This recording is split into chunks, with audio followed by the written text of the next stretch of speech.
All right, welcome back. So in this video, we're now going to sort of switch gears and we're going to now start talking about how to actually know God, right? Now, we're not going to really go into that much of it in this video because that's really what pretty much the rest of the book is about, or at least a good chunk of it. But we're going to talk about, give more of a basic framework of the answer, right? So we pretty much began the chapter talking about what the problem is, which is how do we know God, right? So we basically established that God is any being with the property that he created the universe. And then we pretty much looked at all the fallacies in atheist logic, because basically they have a lot of ideas about God. I believe none of them make any sense. Hopefully, right, you, after watching those videos, you would agree with me. But it was still difficult to figure out how to know more about God if he's any being with that property, right? Because that property doesn't make God well-defined, right? Not well-defined enough to sort of start talking about necessary conditions, or really to start talking about what evidence of him is, right? You need a more well-defined definition. So we pretty much established that the best way to try to gain more information about God, and I should mention that if something is not well-defined, then you would gain more information about it through the process of science, right? You make certain observations about reality, right? Then you come up with a hypothesis, and you say this thing might be true about reality based on this initial premise. In this case, it would be the premise that God is a being with the property he created the universe. And then you would run experiments. You would come up with a hypothesis, run an experiment, collect data, to have a conclusion, and you would do this over and over and over and over again until you have a theory, and that theory makes predictions, and you're able to verify those predictions, and those predictions match up with the experiences of others. In other words, right, you can study God through a scientific process. Do not let any atheist sort of deceive you and convince you that their sort of approach, where they just make up random rules about reality and random rules, definitions about God, and they place random conditions on God and say he can't possibly exist unless he's willing to provide evidence of himself for them in a manner that they would prefer, right? That's not science, that's just a preference, right? I can place any condition on any phenomenon in reality, right, and make it, make there be no evidence for it. So in other words, make it not exist. If I just make my definition of evidence stringent enough, I could do the same thing, I could do with anything, right? So they just place some random rules on reality and then make God not exist. By that definition, that makes no sense, right? I would love, I would love to sort of that same power, right? I want $1 million, right? I can just place whatever rule on reality to make $1 million appear in my hand if I'm acting like them, right? I want the same power that they got, right? Obviously, it doesn't make any sense. No one can do that, right? Science is about taking reality as it is, not how you want it to be, right? So if something is objectively true, but is only subjectively verifiable, right, you can still follow science, you can still use all of its rules to analyze this thing and develop information about it, or come up with a scientific theory, right, to study and understand it. You could do the exact same thing with God. Like I said, do not let atheists convince you that there's no scientific way to analyze God. So I claim, right, so I'm making a claim that that's what I did, right, and so I have learned a lot about God. So I speak to God, he speaks back to me, right, he speaks to everyone, because we listen to these sort of material superstitious people. That's the category I place them in, because in society, for some reason, we listen to them and think they have the answers. Anyway, I'm not even getting into it. We think they have the answers. It completely leads to all types of problems in society, but for some reason we still think they're rational, even though they make no predictions, their theories fail all the time, they just engage in denialism. Anytime something supernatural happens, for some reason it didn't really happen, but for some reason people think they're the more rational ones. I don't get it. I know I keep saying that, but I haven't gotten it when I was a kid, and I never got it, and I still don't get it now.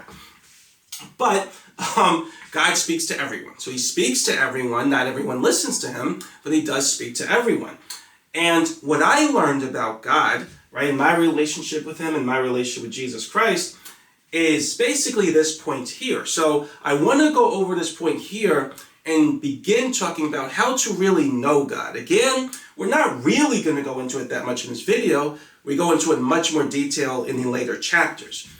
But to go over this point here, it says the only way to truly know God is through faith, right? So very important. It's through faith, and it's to have an honest desire for his goodness. And that second part is a part that not a lot of people really get, right? So that's what I learned in my relationship with him.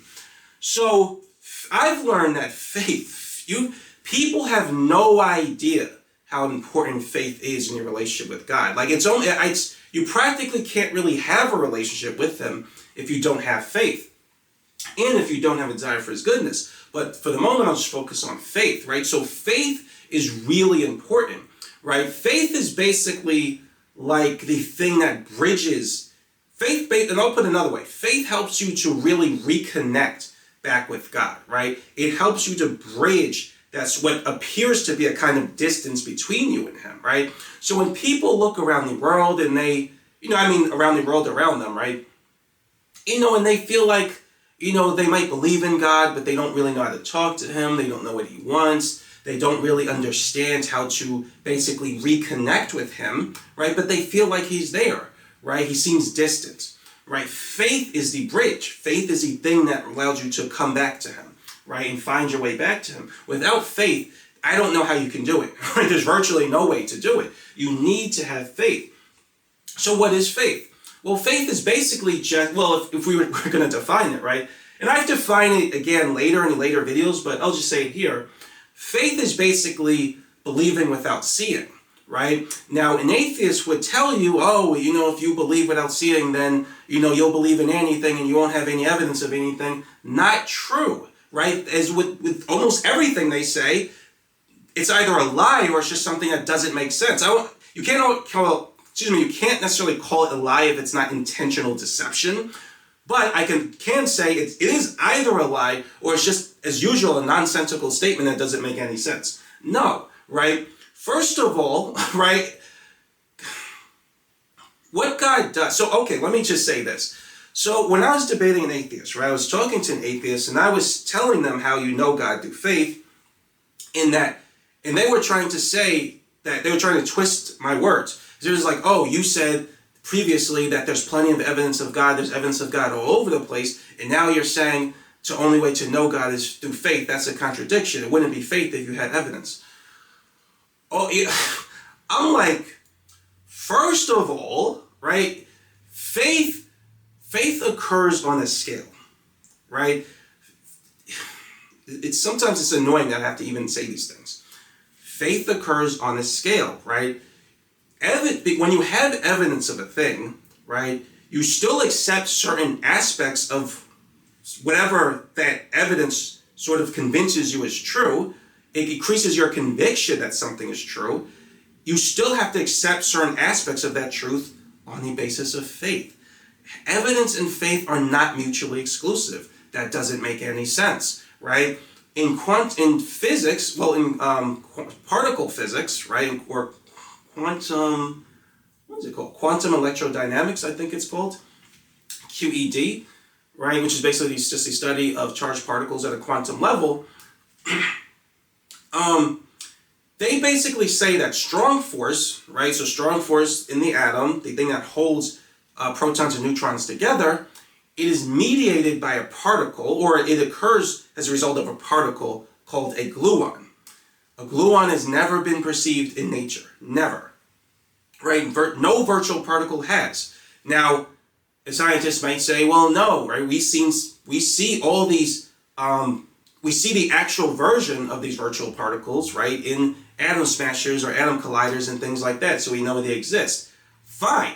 But you still haven't seen the virtual version of them. You haven't seen any of them. You've never seen a gluon before. You can't really be sure, right, that the gluon is holding the atom together because you haven't seen it, right? You're concluding that's the case based on other experiments in quantum field theory and things like that. In other words, my point is they have a lot of evidence that gluons hold the atom together, but there's still some degree of faith they have to accept the theory as true, right? Every form of evidence that increases your conviction that some claim is true always leaves room for faith. There is no absolute form of evidence. That's not a thing, right? And this is, like I said before, is atheists always play fast and loose with this term evidence. When you have a relationship with God, right, you know him through faith, but he will absolutely give you evidence of his nature. God does not want people to just blindly believe in him with absolutely no evidence of, oh, that's nonsense. That's just another one of those kind of silly, nonsensical things atheists try to convince people of. They try to convince religious people of that, where people are trying to come to God. No, God will absolutely give you evidence of him once you know him and once you're able to hear from him. He will give you evidence that you know things aren't just magically happening in your head. And they'll always use these terms like, oh, it's confirmation bias when you think God was speaking to you, or oh, it's frequency bias, or another word they use is apophenia, or whatever. No, right? They have all these little psychological terms to kind of place what you're experiencing in some box, some psychological box, in order to dismiss it. Now, will they make a prediction about certain events that happen, supernatural experiences, huge coincidences that you happen after praying to God and things like that, which we'll talk more about that stuff later. Of course they don't have a prediction, right? Or if they have a prediction, but it's going to fail. It always fails. And they just engage in denialism. So no, right? Just ignore them, right? When you have a relationship with God, he does give you evidence. He doesn't want you having blind faith. That's what some people are convinced it means to believe in God. That your faith is just be blind. It's never based on anything. There's no difference in your life. You don't notice anything that you can actually attribute to God that's no different than your life without God, but you just believe him anyway. No, he doesn't want that, because you don't know him when you're doing that, right? He absolutely gives you evidence when you're coming to him in the right way and you establish a relationship with him. He gives you evidence of his nature. You can't miss it, right? You can't miss it if you're listening. What I mean by that, we'll talk more about later.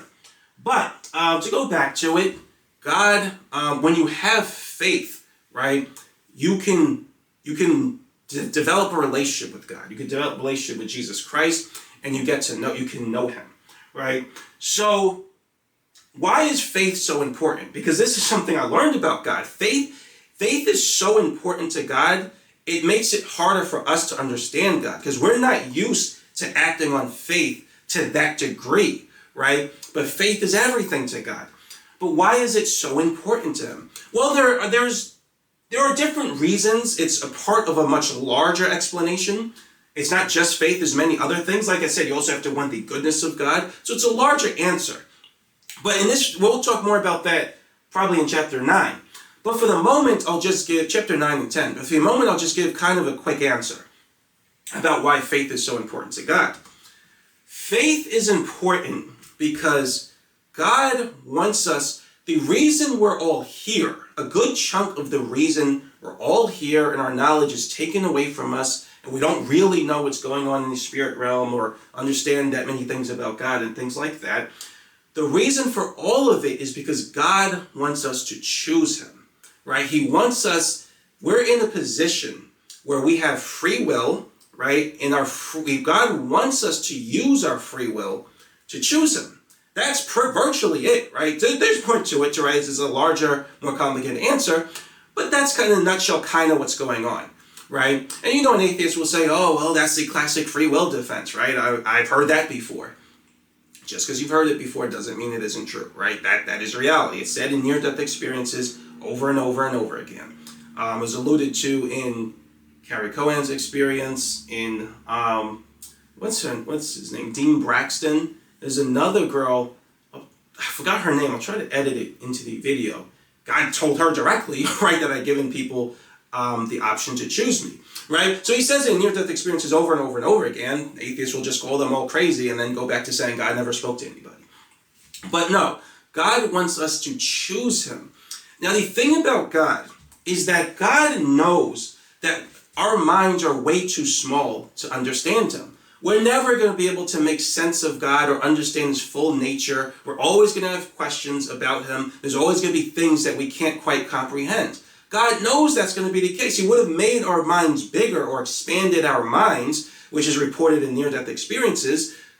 People's minds gets expanded like crazy, right? No, that's not an accident from some injury. That's because they're using their spirit's sort of ability to understand things. And that's suppressed when we're in our body. We'll even talk a little more about that in chapter 7. But God does that.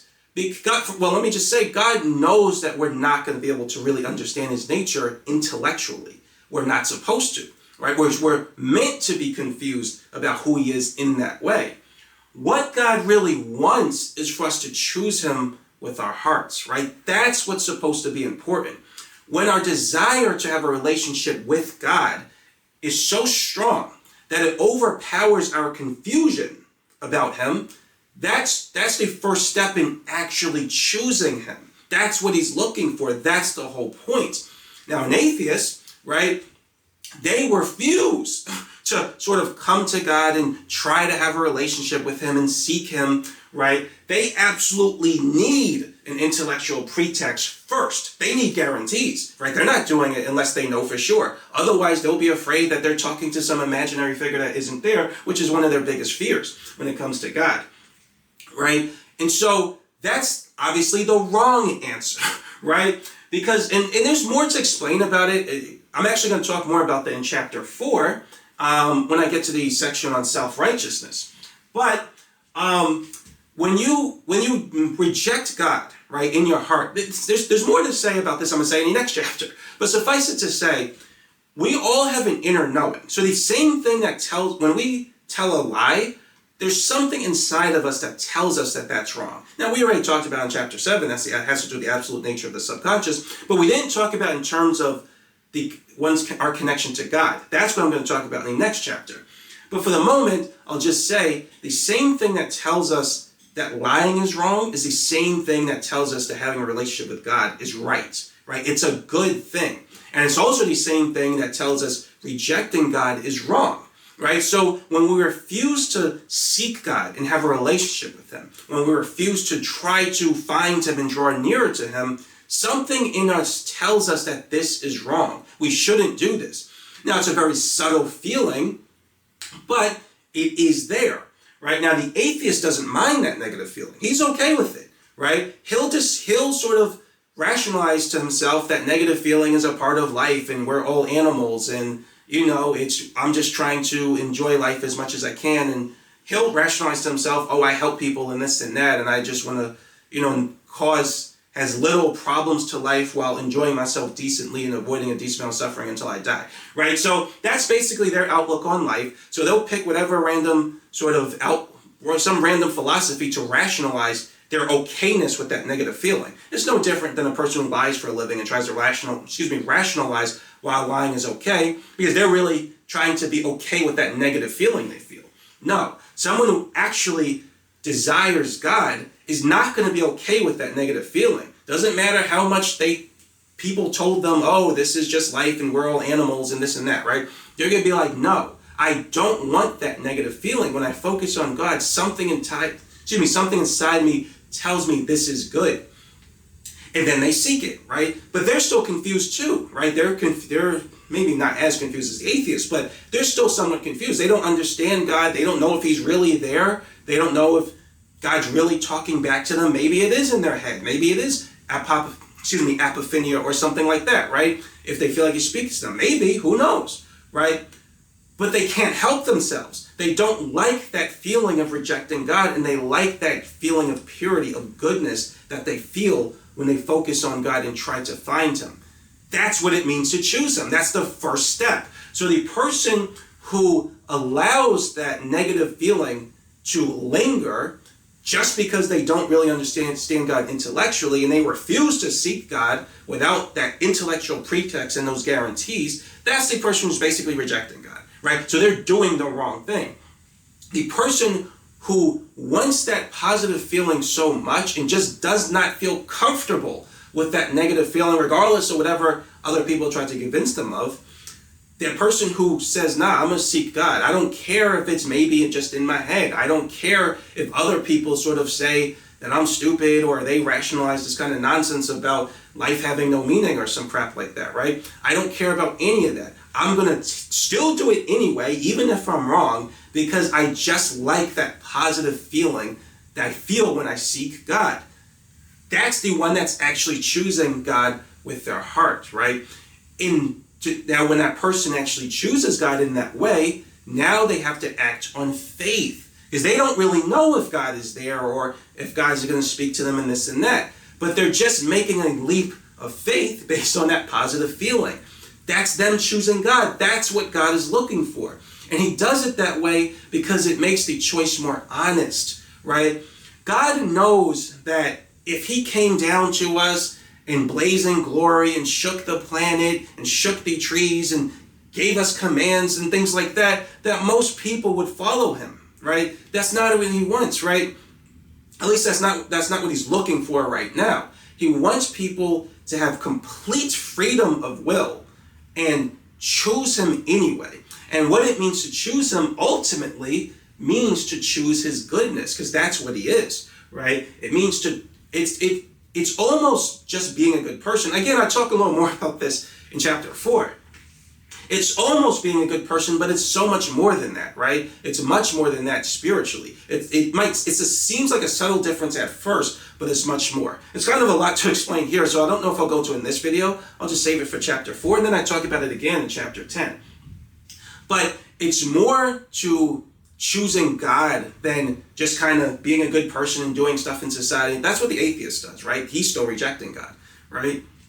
No, choosing God means wanting that positive feeling that you get from seeking God, right? And trying to live inside of that feeling and trying to know God, because you know that is the most righteous thing to do. You don't like being immoral or being a bad person, right? You don't like that negative feeling that tells you you're doing something wrong. You like that positive feeling that tells you you're doing something right. And that feeling gets stronger and more pure the more you focus on God and live in ways you think God would want. You try to have a relationship with God. You pray to God. You start to do things you think God will want you to do. You're going to notice that feeling getting stronger, and it's more pure, and you can sort of use it as almost like a compass, and you try to live according to it and avoid things that make that feeling go away and seek things that make that feeling stronger. So we'll talk more about that in the next chapter. I'm basically going into that here. But suffice it to say, that's someone who's choosing God, right? It's more than just saying, I choose God. No, right? God wants you to choose him with your heart and do it in an honest way. Now, in taking away your memory of him and your knowledge of him, now you're acting just based on your heart. He still left the feeling of right and wrong. It's not like he took that away. Then it would be different. It would be pretty hard to find God if that was the case. No, he left that perfectly intact, right? Now, yes, certain aspects of that are subtle, but if your desire for God, if you have an honest desire for God, that subtle effect, that subtle feeling of positivity in seeking God and that negativity in rejecting him and doing bad things, that subtle feeling will be enough for you to say, no, I don't want this. Now, the atheist doesn't mind those negative feelings. They'll always justify some negative feeling and say, oh, I'm not hurting people in society, so this is okay. That's another thing about atheists. If you're an atheist, right, something that they always try to get around this idea that their morality is not completely amorphous. In other words, atheists don't believe there's anything after life. There's no metaphysical. There's no God, right? The atheists I'm talking about. There's no God. And so if there's no absolute standard of right and wrong, which is true for the dualist model, then morality is just an opinion for you. It's no different than you just saying what your favorite color is, right? Why would it ever be wrong for anyone to engage in any act of evil to the atheist, right? That person to themselves is not a bad person most of the time, right? They think they're good. They're literally just doing what they think is the most moral thing in the moment, just no different than the atheist is. There's no absolute sort of morality, so they're all just doing what they feel like is best, right? So the atheist couldn't get mad at anyone who does evil. Why do you even have a problem with it? They're just doing what they think is best, just like you are. Nonsense, right? Then, I don't know if I was thinking about getting in it, but I don't know if I want to. I was going to say something else. But it's just childish. It's nonsense. And I'll just say very quickly that idea of morality, it doesn't even match up with how negative frequencies, so we talked about in the first book, how they affect the body. And I think I go into that a little bit more in later chapters, but it's another one of their theories that's not consistent with what we see in reality, right? So it fails again, right? But that's just something I noticed, right? right? How could you argue for anyone to do something that isn't evil when to you, morality is no different just an opinion about your favorite color, right? It's basically the same thing. Now, the dualist model, which actually does match up reality, and the body does respond as if it's an absolute structure, which is what you would expect from the dualist model, right? Which is what you expect if the dualist model is correct. The dualist model says right and wrong is absolute, right? And there are many consequences, right, if you do something wrong, but it is absolute. It's not an opinion, right? And it's an absolute term that comes from God, or it's an absolute sort of structure that comes from God. So anyway, I just wanted to mention that, right? Because I forgot to mention that in other videos. The atheists have absolutely no ground to stand on lecturing anyone about morality. You should champion everybody that does everything evil, right? I know they'll say, oh, that's stupid, that doesn't make any sense. Of course, we don't want people to do evil things. Why? Why don't you want them to do evil things? Because I don't want them to hurt people, but they're just following their morality. Why is hurting people a bad thing? You just think hurting people is a bad thing as an opinion. That's your opinion because there's no such thing as absolute morality. So that's your opinion. Is your opinion true? Is it a fact? Of course it's not, right? That's just your opinion, no different than their opinion. Why is your opinion any better than the evil person's opinion, right? They're doing what they think is best the same way you are. So what you're arguing for when you say you don't want people to do evil things, I should put it a different way. You may not want people to do evil things, but you can't really blame them for doing it. They're just doing the same thing that you are. And fundamentally, that can't be bad if you're doing it too. You're following what you think is best. They're following what they think is best. You're doing the same thing. Or if they're a bad person, you're a bad person. It's nonsense. It doesn't make any sense. But anyway, getting back to this, the atheists fundamentally, at their core, right, they don't mind that negative feeling that tells them that they're wrong. To them, that's normal. That's just a part of living life as an animal in a pointless life that basically just happened randomly by chance. You know what I mean? That's how they justify their acceptance of that negative feeling. But ultimately, that means in their heart they rejected God because they felt that positive feeling, and that positive feeling, it wasn't enough for them to chase it. They didn't like it enough for them to chase it. They just stayed in this kind of comfortable sort of lukewarm state. I do it like that for something I do in I think it's chapter 4. But they stay in this comfortable kind of lukewarm state, right? And that's, like I said before, it's ultimately just a form of laziness. They just kind of stay in the state that's most comfortable for them, right? They got a little bit of sin in their life. They pick and choose whatever they feel like. They've done enough morality to call themselves a good person. They just make it whatever standard they feel like, right? As far as doing enough morality. I've done this much, I'm good now, right? By my definition, I'm a good person. And they live according to some random definition they make up because that's the most comfortable for them. So that's what I was talking about in the first video about fear of God's standard, right? It's too high for them, so they just make it whatever standard they feel like because it's just easier, which is also just a reflection of laziness. It's a type of spiritual laziness, which we'll talk about that more in chapter 10. But yeah, so their desire for that feeling of goodness, it wasn't strong enough because in their heart, honestly, they didn't really want the goodness of God. Not really, right? They just wanted to do enough to sort of feel comfortable. That's not the same thing as accepting God, right? Well, again, we'll talk more about that later. But yeah, so the distance of God allowed them to make that choice out of honesty. Right? It was an honest decision. If God was right there watching them, they might be on their best behavior and say, oh, I'm not doing anything bad and this and that, right? The distance of God, right, allows them to do what their heart really wants because they think there's no consequences. They can do something bad and no one from the spirit realm, right, is going to sort of lecture them and give them a talking to, right? It seems like no one's there.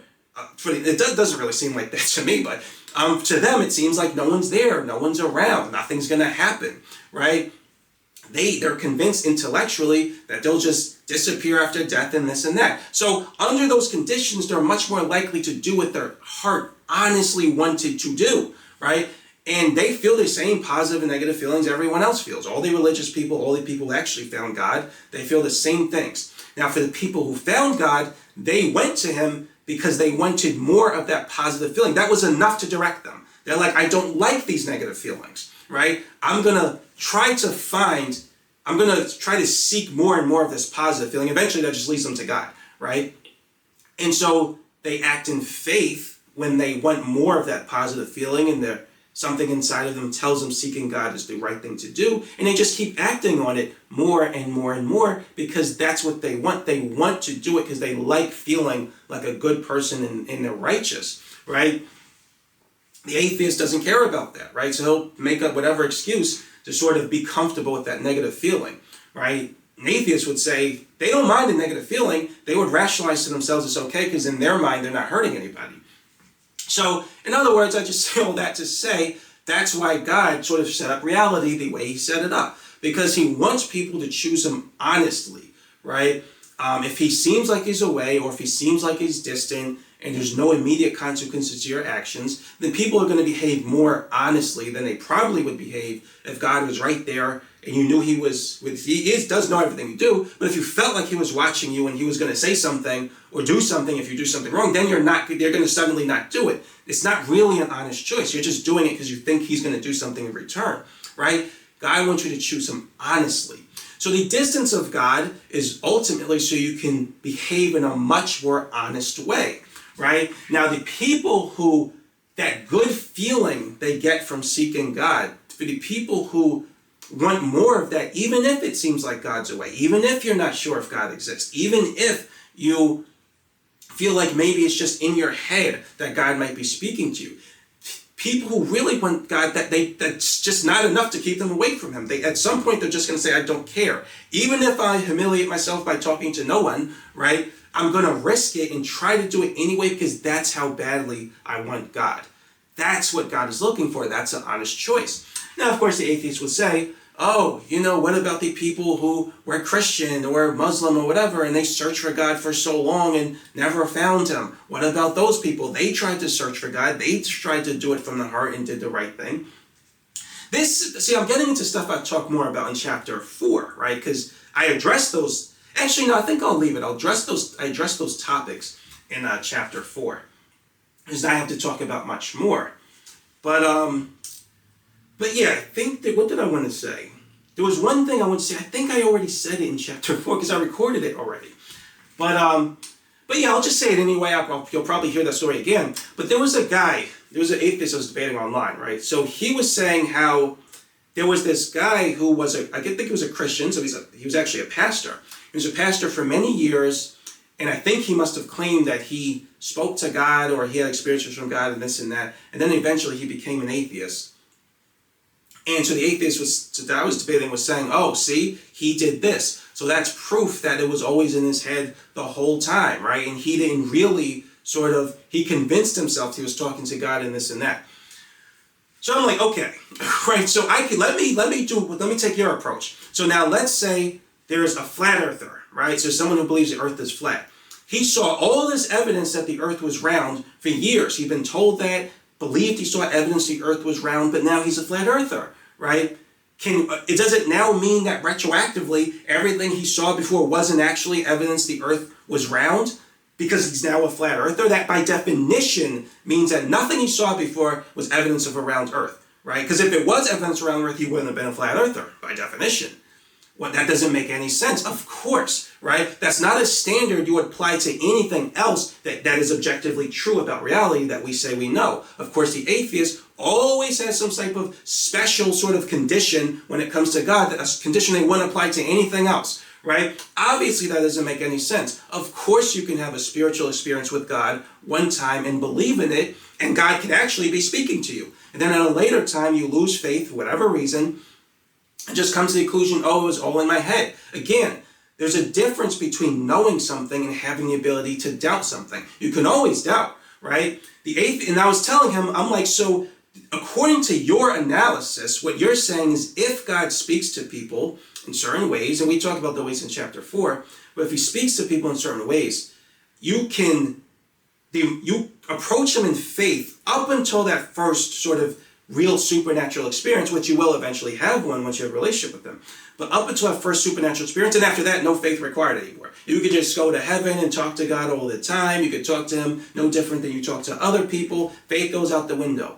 No, obviously that's not true, right? It doesn't make any sense. At least that's what I wasn't telling him. There was no reason for him to draw that conclusion. Of course, atheists always draw some random nonsense conclusion in order to make their sort of nonsensical sort of arguments make sense, right? They always got to go to some sort of intellectual they always got to analyze the situation in some way that just doesn't make any sense because they try to make it false. No. Why is it if this person believes God at one point and then doesn't another point, why by necessity does that mean that everything he experienced wasn't real?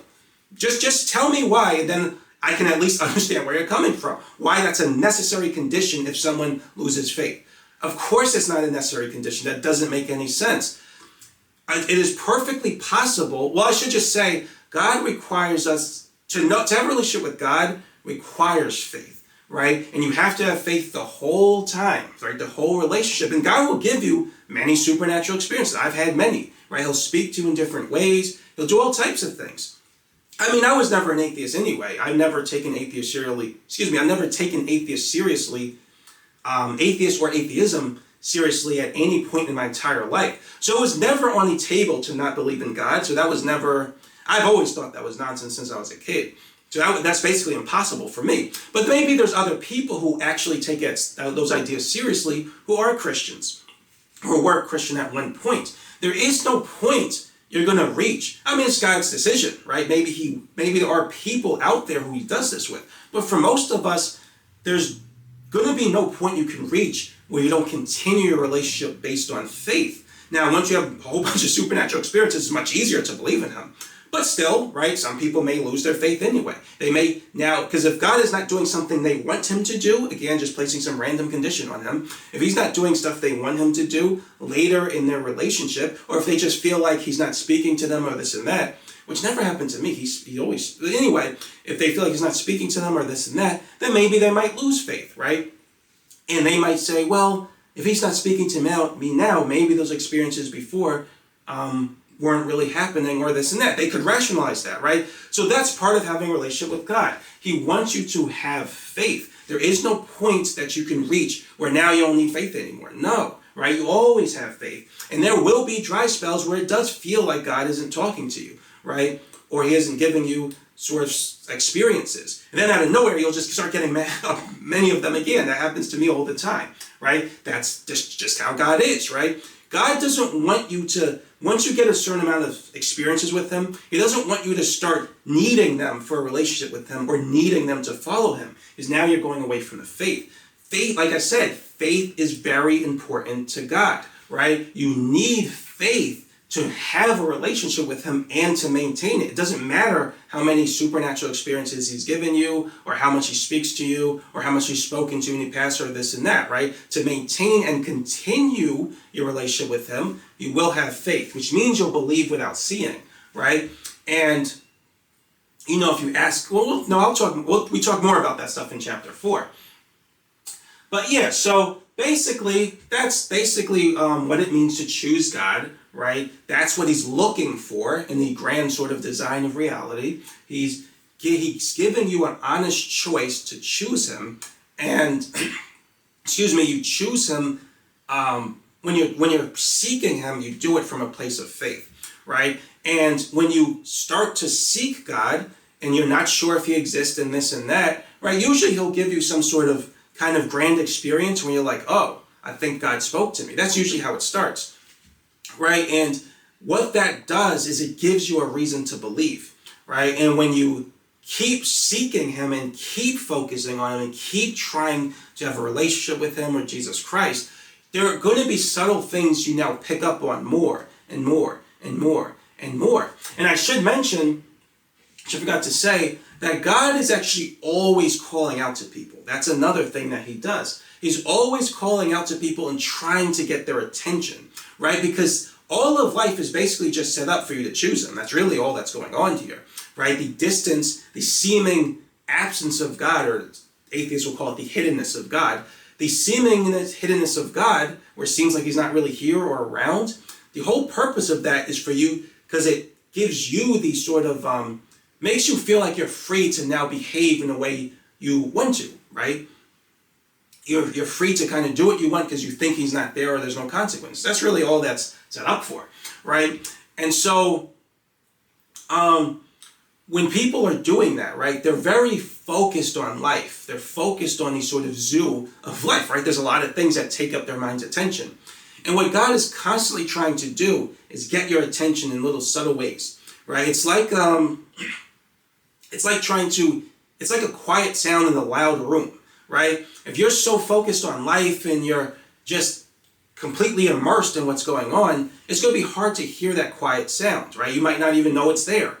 But when your heart truly seeks God, like one day something will just happen. Like he'll get your attention. He puts different things in your life and gives you different experiences to try to get your attention. It's subtle because he doesn't want to take away your free will. So he doesn't like force himself into your reality and say, I'm here, look at me. Why weren't you like seeking me in this and that, right? It's very subtle ways. Now, there are exceptions where he will give you a very strong experience. And there's a reason for that. I talk about that more, I think, in chapter 10, right? But for most of us, he's not going to do that, right? Most of it, he keeps trying to get our attention in subtle ways, right? It could be something that we see one day just out of nowhere, and it kind of feels like it hits us, and it'll be about God.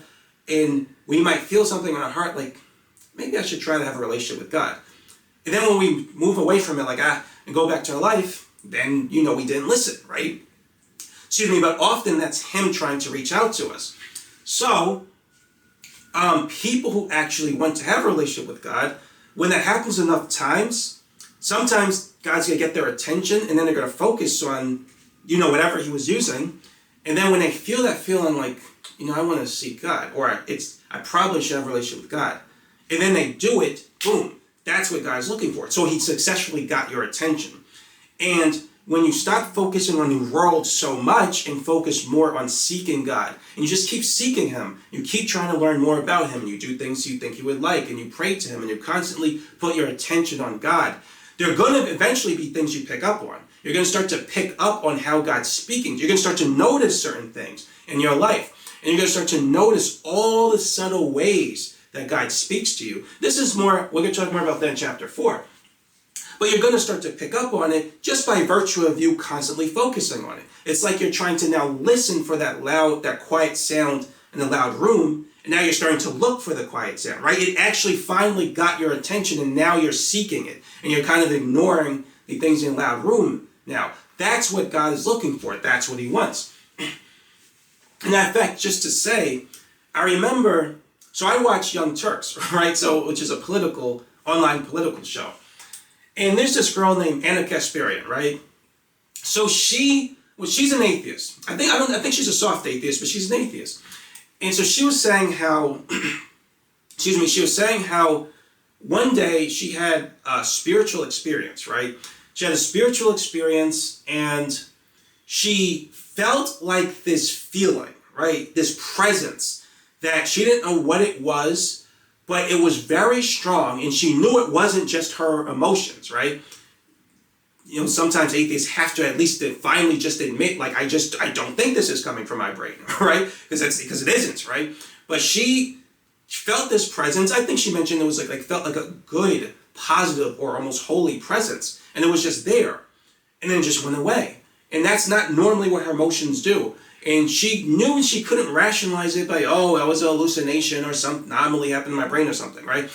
She knew this was something spiritual, right? So in other words, God was trying to get her attention. That's what I believe.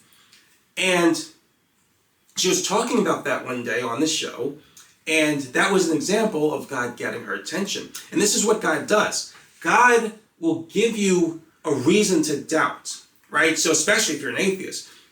If you're not sure about him, or you think he's not there trying to speak to you or this and that, he will often give you he'll give you something, some reason to doubt what you believe to be true, right? That was hers. Now that she has a reason to not be sure about her convictions, right? Once again, this is a phenomena that differs from the materialist model of reality. There should be no events like this except for hallucinations and mental illnesses, right? Of course, that doesn't happen.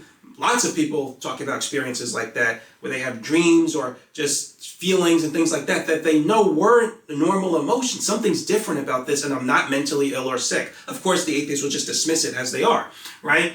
But they know in their heart that that's not what happened here. Something happened, and I'm not sure about. Exactly. That was God reaching out to you. And now that you have a reason to doubt, now you can seek him in faith. Is he there? Will he speak to you? Is it going to be in your head? You don't really know. But from this experience, you feel like something happened and you want to seek him, or at least try. That's the process working itself out the way it's supposed to. And if you truly want the goodness of God, you're going to keep seeking him all the way until you find him, right? Now, if you're an atheist, you might have that experience, not really care. Well, you might have the experience, think about it for a little while, and if you don't really want his goodness, you're just going to go back to whatever made you comfortable, right? Because you like the comfort of feeling like there's no God, there's no judgment, and there's nothing after life. I don't have to actually work hard to find God. I could just kind of be lazy, make up my own standard of morality because that makes me the most comfortable. Right? Ultimately, it's just a coping mechanism. But yeah, if you go back to that, then you didn't really want God. It's an honest choice, and God will keep reaching out to you. But that's ultimately what happens. There's actually another case with Logan Paul. So Logan Paul, I remember watching, I don't know what it was. It was like a short clip. I don't know what show he was on. I don't watch it. But he was saying how one day he said something bad about Jesus Christ. It was like blasphemous, right? And he said, like the week after that was like the worst week in his life. Like it was terrible. It was just unfortunate event after unfortunate event after unfortunate event. And it was something that he knew it was too much, right? It was too negative. Something wasn't right about it. Is it possible that it was just a really bad week by random chance? It could be. But in his heart, he felt like that wasn't what happened. It was too coincidental that many bad things happened after he said something bad about Jesus, right? It seemed like it was related to that, right? That's his reason to doubt, right? That's his reason to say, it seems like Jesus, right, is real, and that I should respect him and have that reverence for him, because all these bad things happened after I engaged in this blasphemy, right? That's his reason to doubt. Now that he had that experience and it doesn't seem like Jesus is just some imaginary figure in his mind, right? Will he seek him? Will he act on faith, right? Because now that he has a reason to doubt, seeking him now, he's going to need faith, right? Lest God just show himself in a way that doesn't require faith, which is what atheists want, right? No, he has a reason to doubt. And like I said, you will only know God through faith. So God always gives people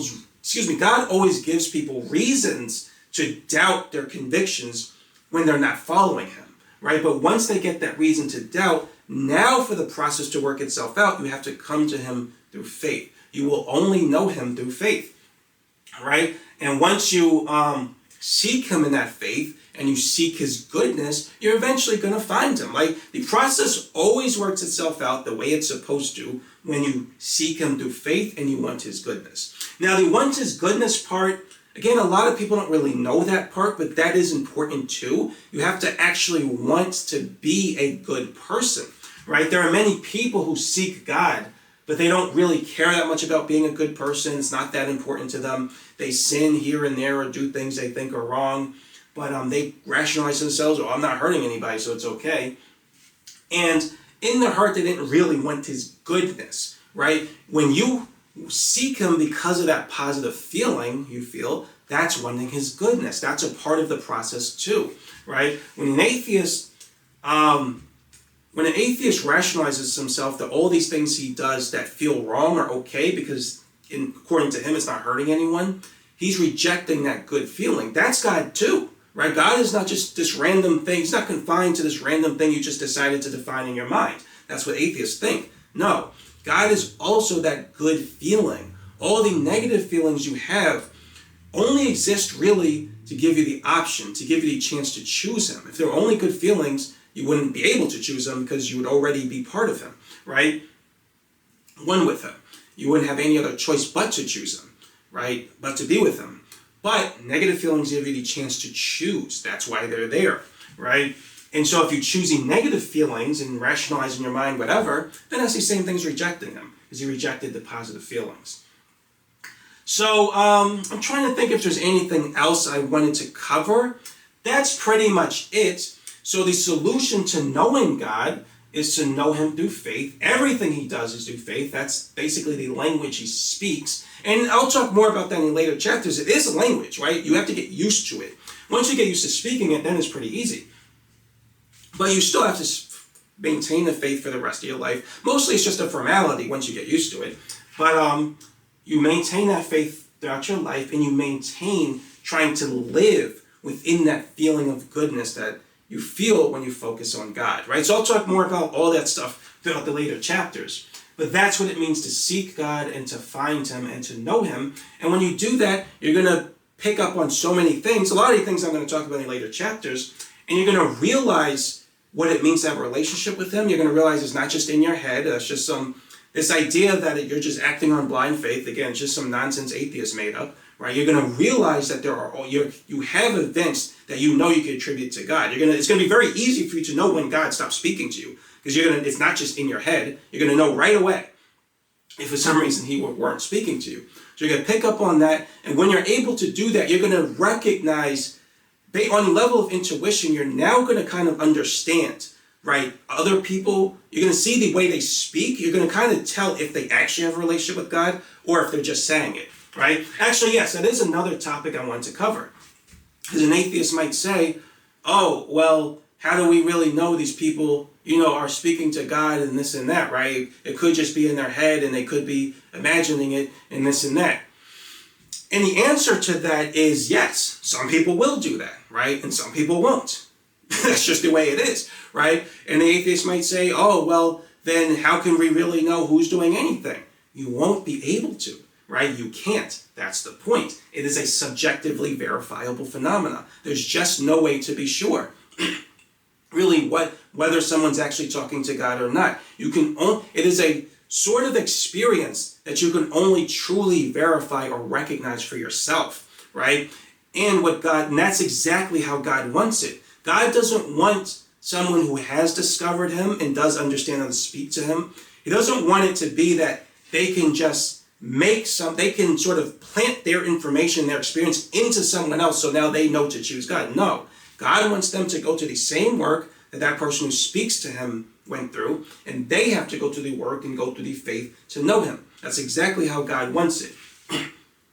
It is very easy for us to benefit from the work of other people when it comes to things that aren't really that important to life, right? Like technology. I don't know anything about, well, I do know a good chunk about electrical engineering, but I don't know enough about electrical engineering or computer science or any of that stuff to build a phone or computers or write programs like Android and things like that. But I benefit from all of it, right?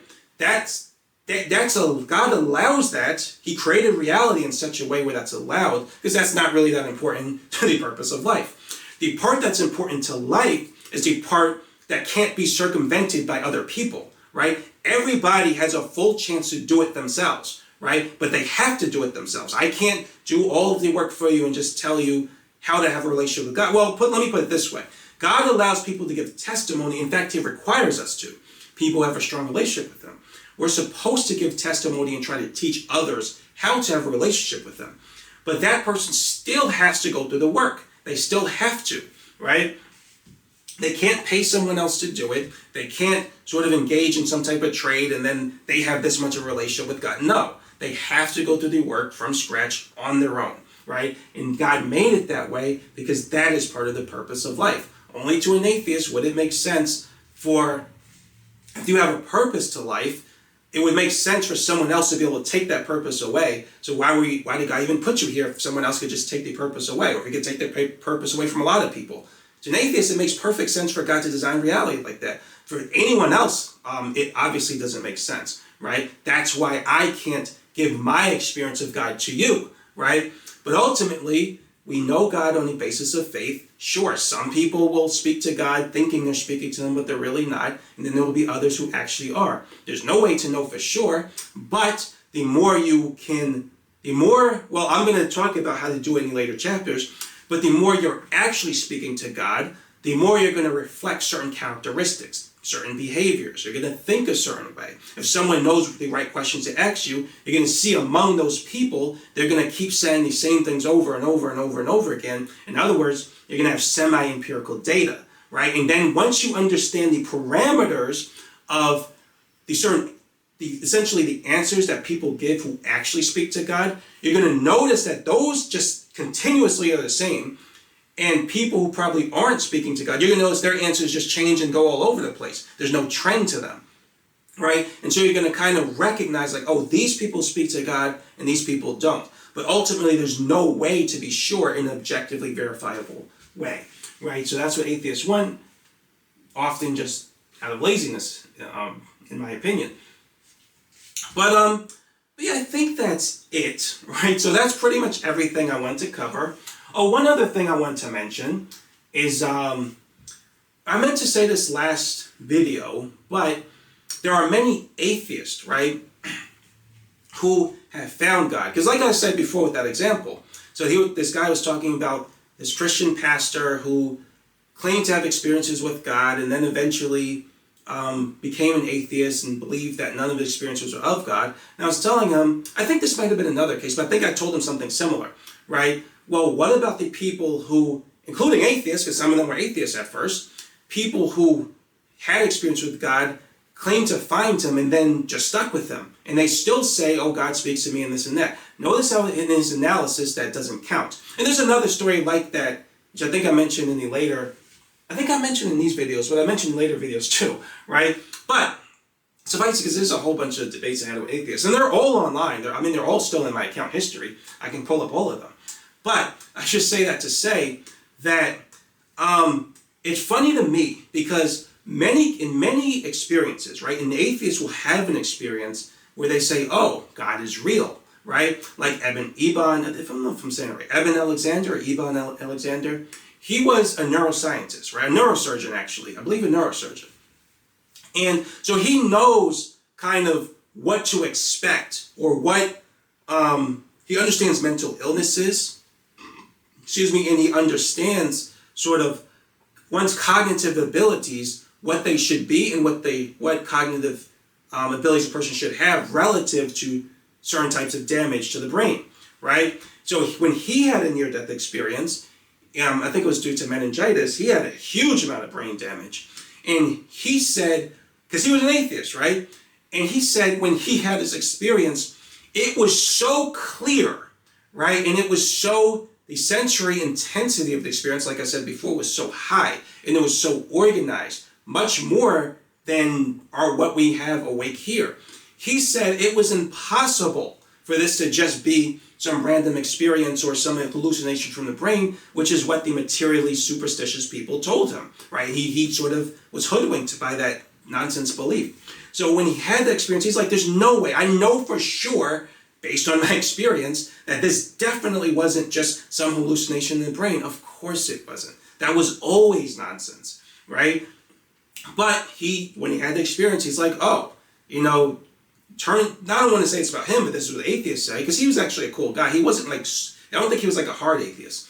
But generally, it's like, it turns out just pretending something doesn't exist because it takes so much work it takes work to actually understand it, but pretending it doesn't exist and just placing random rules and conditions on reality and living inside of that sort of tinfoil hat box, turns out that didn't just bring me closer to the truth. It turns out God is not confined to whatever condition I decided to place on him. He does things outside of that, right? And that's what he realized. I can't just make up random rules about reality and expect reality to just follow it. No, right? So he realized God is real, right? He realized near-death experiences are real.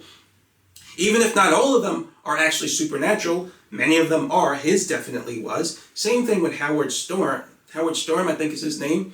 And there are others. There are many atheists who've had these experiences and were like, oh, turns out this is real. And what's going to happen? When they go back to the atheists of their community and say, no, this stuff is real, the supernatural is real, the atheists will say the same thing. Oh, now you don't know what you're talking about, and you're crazy, and you're hallucinating, and you're dreaming, and you're lying, and you're this and that, right? So they'll say that to the very people who are part of that community before. And of course, once the people have a supernatural experience, because of course, right, they no longer believe, because it never made any sense to believe, but they have an experience that really doesn't make them believe now.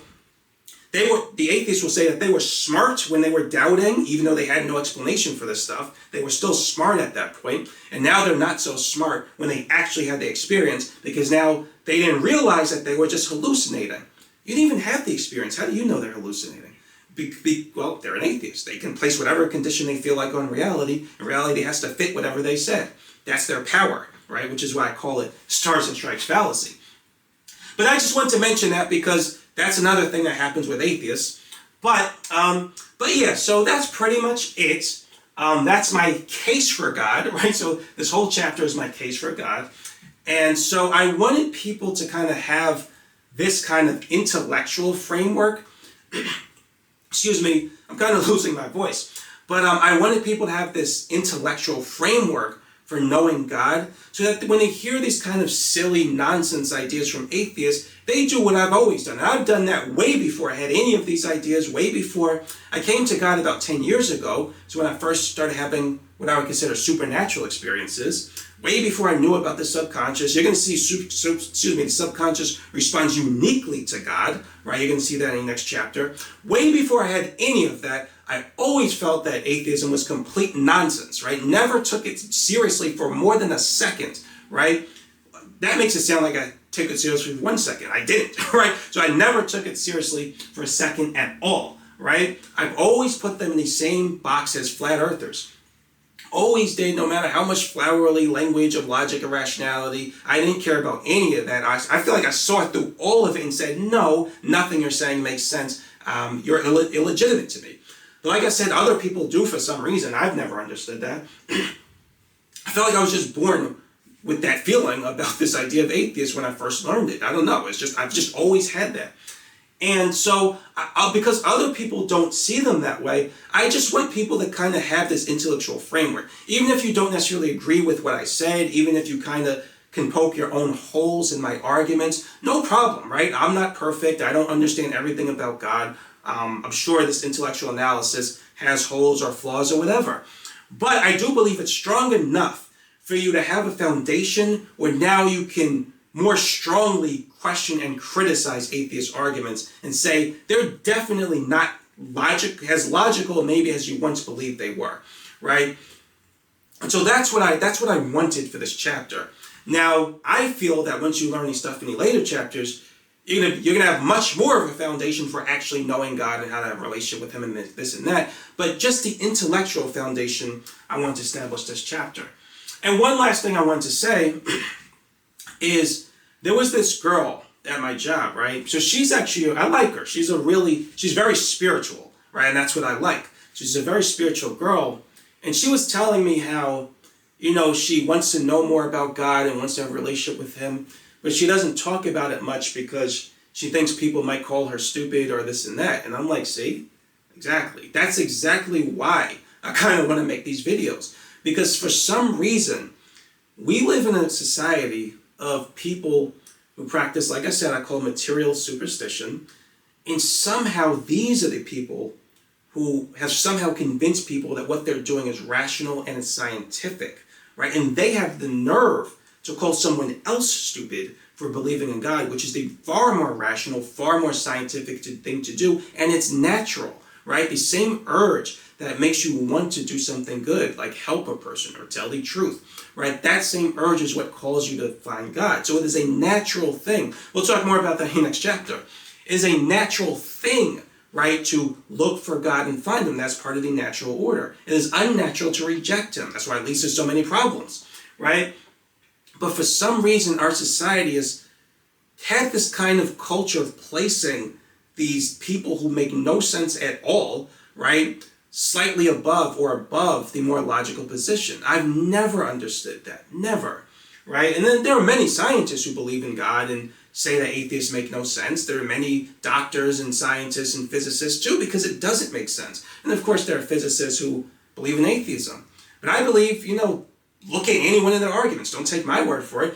Pick any pick any physicist or any doctor or any scientist or whatever, right? Take any one of their arguments, no matter how much science they try to use, you can pick it apart and pinpoint the exact moment where they're placing some random condition on reality just made up in their head, right? Because that's what atheists do. And you're going to see, like I said, that none of their arguments really make any sense at all. And whenever it comes to something supernatural, you're going to see that they're going to dismiss it as it didn't really happen. In other words, it wasn't really a supernatural experience, whatever that person's saying. there's some reason it wasn't a supernatural experience and it didn't happen as they're saying, right? They believe that people have these experiences, but they think they're a hallucination or something, right? You're going to see them dismiss it in that way, and then you're going to see that when it comes to actually making a theory about what happened, they're going to say, oh, we don't really know, and, science will one day figure it out.